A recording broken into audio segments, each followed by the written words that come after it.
Halo teman-teman, selamat datang di podcast Langkah Kecil Tumi. Tempat di mana kita belajar bahwa perubahan besar selalu dimulai dari langkah kecil.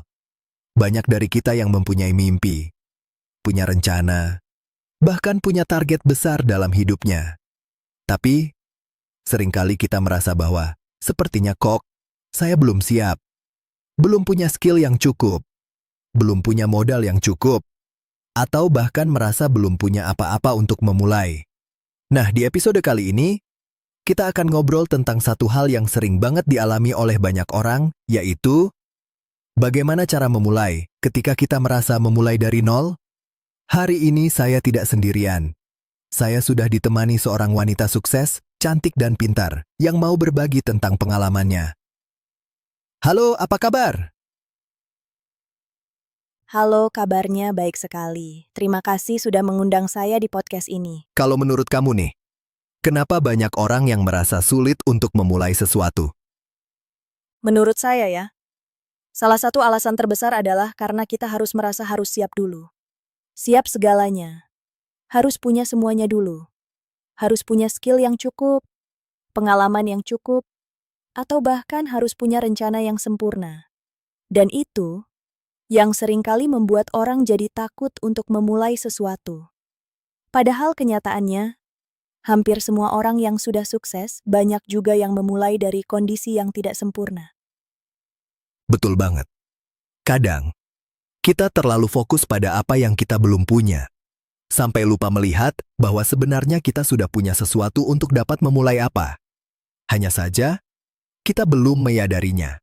Kalau menurut kamu nih, apa sih langkah yang paling realistis untuk seseorang yang merasa memulai dari nol?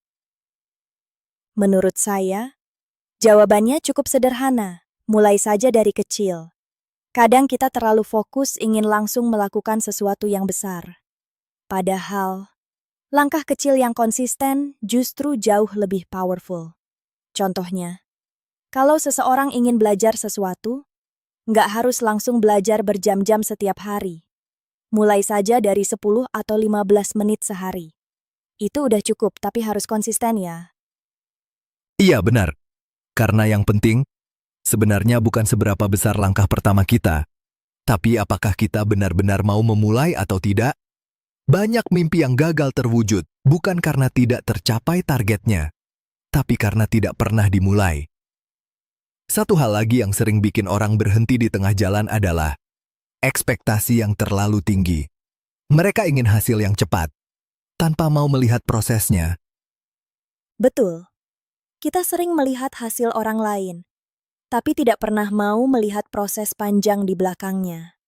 Padahal, setiap perjalanan selalu dimulai dari langkah kecil, yang mungkin terlihat sederhana. Yang penting adalah berani melangkah dan tetap konsisten. Dan kadang, langkah kecil yang dilakukan setiap hari bisa membawa kita melangkah lebih jauh daripada langkah besar yang hanya dilakukan sekali. Kalau kamu bisa memberikan satu pesan untuk orang yang saat ini merasa belum siap memulai, apa yang ingin kamu katakan? Pesan saya cukup sederhana. Jangan pernah menunggu untuk semuanya menjadi sempurna. Karena, kalau kita menunggu semuanya siap, kemungkinan besar kita tidak akan pernah benar-benar siap dan tidak akan berani memulai. Mulailah dengan apa yang kamu punya sekarang. Sekecil apapun itu. Setuju banget. Karena setiap perjalanan besar selalu dimulai dari satu langkah kecil. Teman-teman, kalau ada satu hal yang bisa kita ingat dari episode hari ini, mungkin ini pesannya. Kita tidak harus menjadi hebat untuk memulai. Tapi, kita harus memulai untuk menjadi lebih hebat. Mulai saja dari langkah kecil hari ini. Terima kasih sudah mau mendengarkan podcast Langkah Kecil Tommy. Kalau episode ini bermanfaat buat kamu, jangan lupa untuk share ke teman atau keluarga yang mungkin sedang butuh semangat untuk memulai. Sampai bertemu di episode berikutnya. Dan ingat, perubahan besar selalu dimulai dari langkah kecil. Salam sehat. Sampai jumpa lagi. Semoga kita selalu sehat dan berani melangkah. Karena langkah kecil lebih berarti daripada diam.